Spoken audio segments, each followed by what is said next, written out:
Saya adalah mahasiswi lulusan salah satu universitas ternama di Amerika. Namun saya memiliki pertanyaan di benak saya selama ini yang tidak bisa dijawab siapapun, bahkan sekelas profesor di sana. Apakah kamu bisa membantu menjawabnya? Insya Allah saya akan menjawab sejauh kemampuan saya. Yang pertama, apakah Tuhan itu ada? Jika ada, maka tunjukkan kepada saya wujudnya. Yang kedua, jika memang takdir itu ada, maka tunjukkan takdir itu kepada saya.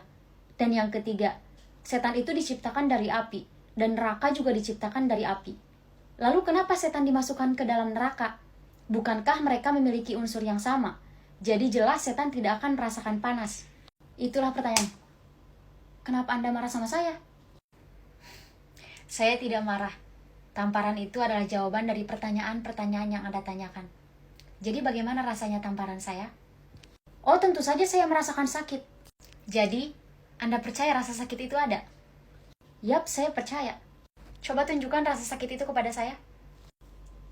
Saya tidak bisa menunjukkannya.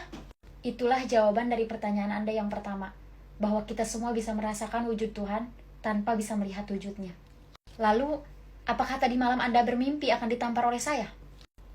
Tidak. Apakah terbesit di dalam pikiran Anda bahwa Anda akan mendapatkan tamparan dari saya hari ini? Tidak sama sekali. Itulah yang dinamakan takdir.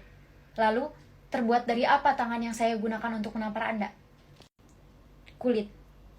Dan terbuat dari apa pipi Anda? Kulit juga. Lalu bagaimana rasanya tamparan saya? Sakit. Itulah jawaban dari pertanyaan Anda yang terakhir. Meskipun setan diciptakan dari api dan neraka juga diciptakan dari api, namun jika Tuhan sudah berkehendak, tempat itu akan menjadi tempat yang paling menyakitkan untuk setan. Dan doanya, semoga kita tidak termasuk orang-orang yang akan ditempatkan bersama setan di tempat tersebut.